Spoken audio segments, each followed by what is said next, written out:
Sit down for a minute, youngin'. Let Wise O.G give you some game. Your life, your grind, your future, it's all shaped by the people you keep around you. Talking about your friends, your circle, your tribe. They'll either build you up or break you down. And Wise O.G knows that everybody cannot go with you in life. Some people are going to drain your energy, destroy your focus, and sabotage your goals without even realizing it. Today we're talking about 7 types of people you should keep out of your tribe and how to handle them without losing your mind.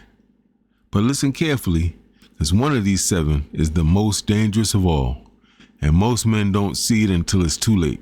Number 1, the chronic complainer. You know this person. Every conversation with them is negative. The job is bad, the weather's bad, the feet are bad, the system's bad, everything's bad. Nothing is ever right with them. But here's the truth. Everybody has problems. Life isn't perfect for anybody. But the chronic complainer, they don't want solutions. They actually get off by complaining. Negativity spreads like a virus, and if you spend too much time around it, it will infect your mindset. So here's what Wise O.G suggests. Number 1, limit your exposure to them. You don't have to hate on them or be mean to them, but you don't have to sit around listening to their negativity all day either.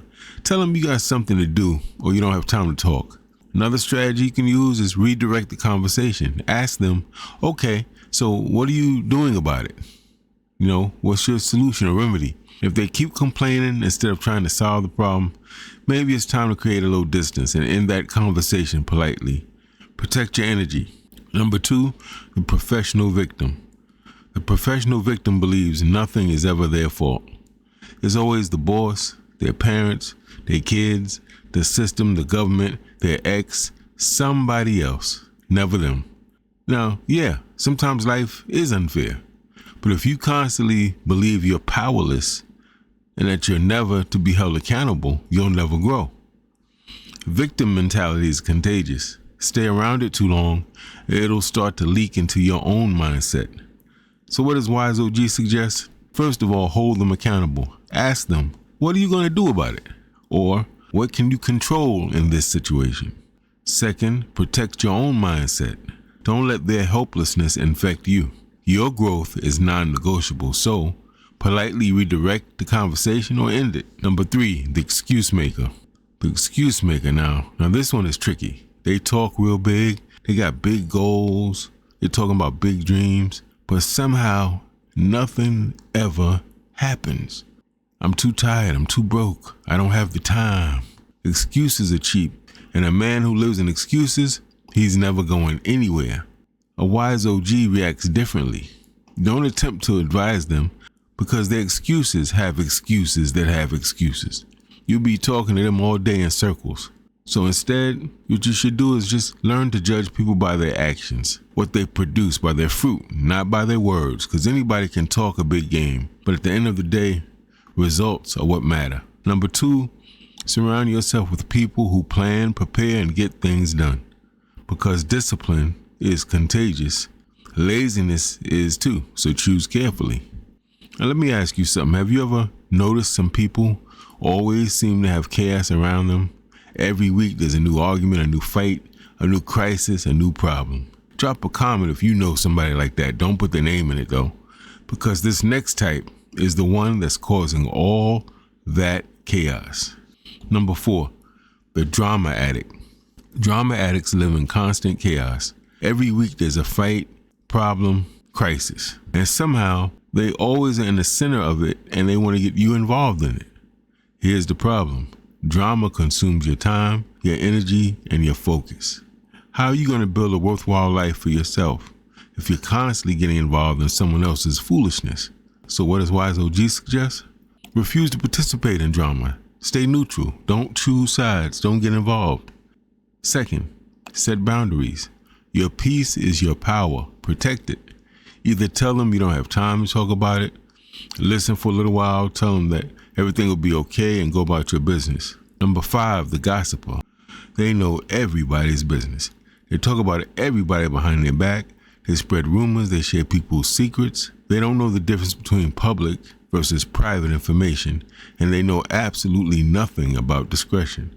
They're on the phone telling people you don't know, where you work, how much money you make, your health problems, what you had for lunch, and your future plans. You can see how this will create problems for you, right? If they gossip to you, they will gossip about you as soon as you leave. Trust is the foundation of any strong circle, and gossip destroys that foundation because you can't trust somebody that's talking behind your back. So how does Wise O.G. deal with gossipers? Number one, don't participate. Change the subject, walk away, or tell them straight up, I don't like talking behind people's back. Number two, guard your personal life. Everybody doesn't need access to your plans, your wins, or your struggles. Number six, the jealous person. Jealousy. Now this one is dangerous. A jealous person smiles in your face but resents your success. They hate hearing your good news, and often they'll change the subject when you're talking about your good news. They compete with you instead of supporting you. And sometimes this jealousy turns into sabotage. A jealous person might spread ugly lies or rumors about you. They might say things behind your back to poison your friends or relatives against you. And in case you didn't know, more people than I can count have been actually killed by people who were jealous of them.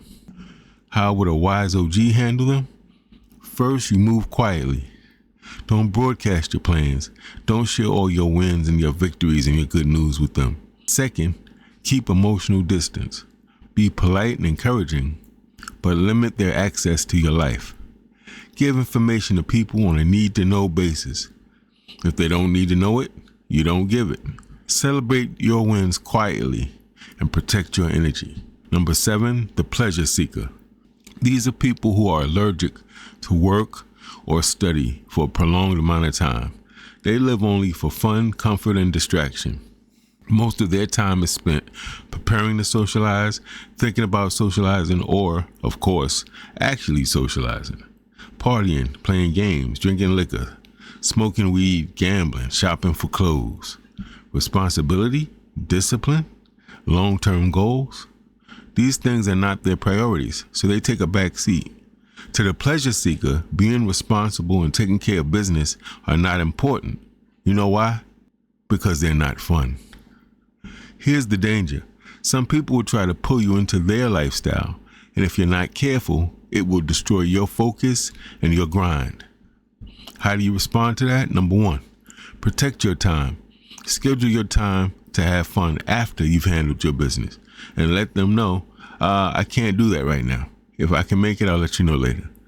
Number 2, build relationships with more mature people. Surround yourself with people who are disciplined, driven, and focused on long-term growth and success.